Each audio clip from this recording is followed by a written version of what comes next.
எல்லாருக்கும் வணக்கம். Hi friends, எல்லாருக்கும் வணக்கம். நாம இப்போ என்ன பார்க்க போறோம்னா ஒரு சூப்பரான recipe chilli chicken. Chilli chicken எப்படி பண்ணலாம் பார்க்கலாம் வாங்க. ரெஸ்டாரண்ட் ஸ்டைலில் நான் இப்போ பார்த்தீங்கன்னா 1/2 kg சிக்கன் எடுத்திருக்கேன். அதுக்கு பார்த்தீங்கன்னா 1/2 ஸ்பூன் அளவுக்கு உப்பு ஆட் பண்ணியிருக்கேன். இது கூட பார்த்தீங்கன்னா 2 ஸ்பூன் அளவுக்கு மைதா மாவு ஆட் பண்ணியிருக்கேன். இது கூட பார்த்தீங்கன்னா 1/2 ஸ்பூன் அளவுக்கு பெப்பர் ஆட் பண்ணியிருக்கேன். என்கிட்ட ஒயிட் பெப்பர் இல்லை, நீங்கள் ஒயிட் பெப்பர் இருந்தால் அதை ஆட் பண்ணிக்கலாம். நான் பிளாக் ஆட் பண்ணியிருக்கேன். இப்போ 2 ஸ்பூன் அளவுக்கு கார்ன்ஃப்ளவர் ஆட் பண்ணியிருக்கேன். 1 ஸ்பூன் அளவுக்கு சோயா சாஸ் ஆட் பண்ணியிருக்கேன். கொஞ்சமாக ஜிஞ்சர் கார்லிக் பேஸ்ட் ஆட் பண்ணியிருக்கேன். இது கூட 1 ஸ்பூன் அளவுக்கு மஞ்சள் பொடி ஆட் பண்ணி நல்லா கலந்து விட்டுக்கலாம். இது கிட்டத்தட்ட ஒரு 1/2 hour நல்லா ஊற வச்சதுக்கப்புறம் ஒரு முட்டை ஆட் பண்ணி 10 minutes ஊற வச்சு நம்ம எண்ணெயில் பொரிச்சு எடுத்துக்கலாம். இப்போ இதை நல்லா நம்ம கலந்து விட்டுக்கலாம். நல்லா மேஷ் பண்ணிக்கலாம். இப்போ ஒரு முட்டை நம்ம ஆட் பண்ணிக்கலாம். இது நல்லா மேஷ் பண்ணி ஒரு 10 minutes அப்படியே வச்சுட்டு அதுக்கப்புறம் நம்ம எண்ணெயில் போட்டு எடுத்துக்கலாம். இப்போ பார்த்தீங்கன்னா ஒரு கடாயில் நம்ம எண்ணெய் ஆட் பண்ணிக்கலாம். இது கூட நம்ம மேஷ் பண்ணி வச்சிருக்க சிக்கனை எடுத்து நல்லா பொரிச்சு எடுத்துக்கலாம். நல்லா ரெட் கலரில் கோல்டன் ஃப்ரை வர வரைக்கும் நல்லா பொரிச்சு எடுத்துக்கலாம். பார்த்தீங்கன்னா இதிலே நம்ம ஒரு 99% இதை குக் பண்ணி எடுத்துக்கலாம். நம்ம செய்கிறப்போ அதிகமாக நம்ம குக் பண்ண மாட்டோம். ஸோ இதிலே நம்ம 99% குக் பண்ணி எடுத்துக்கலாம்.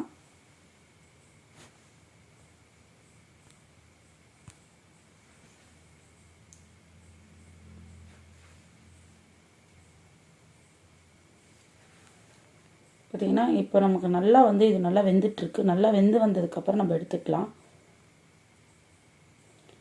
இதில் பார்த்தீங்கன்னா வேறு எந்த விதமான கலர் பவுடரும் நம்ம ஆட் பண்ணாததுனால இது நல்லா வெந்தால் தான் நான் சவக்கும். ஸோ அந்த ஸ்டேஜில் எடுத்தால் தான் நமக்கு நல்லாயிருக்கும். சிக்கன் பார்த்தீங்கன்னா நமக்கு இந்த அளவுக்கு நல்லா குக் ஆகிடுச்சு. இப்போ இதை எடுத்துக்கலாம். இப்போ நம்ம ஒரு கடாயில் 4 டேபிள் ஸ்பூன் அளவுக்கு எண்ணெய் ஆட் பண்ணிக்கலாம். இது கூட பார்த்தீங்கன்னா கட் பண்ணி வச்சுருக்க பூண்டை ஆட் பண்ணிக்கலாம். இது கூட பார்த்தீங்கன்னா கேப்சிகமும் க்ரீன் சில்லி நான் கட் பண்ணி வச்சுருக்கேன், அதையும் ஆட் பண்ணிக்கலாம்.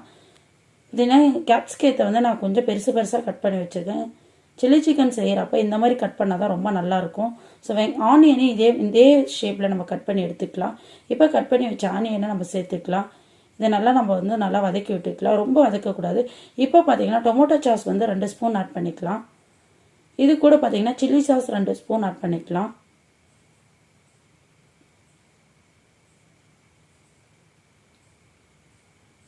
இது கூட பார்த்தீங்கன்னா சோயா சாஸ் நம்ம 2 ஸ்பூன் ஆட் பண்ணிக்கலாம்.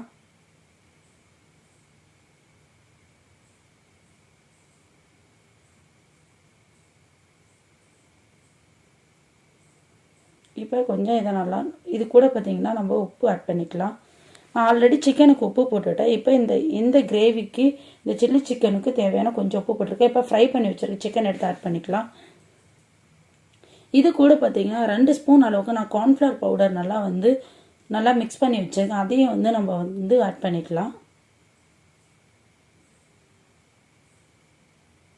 அவ்வளோதான். ரொம்ப ஈஸியான முறையில் நமக்கு சில்லி சிக்கன் ரெடி ஆகிடும். ஜஸ்ட் இதை ஒரு 5 minutes பாயில் பண்ணி எடுத்தோன்னா நமக்கு சூப்பரான சில்லி சிக்கன் ரெடி ஆகிடும்.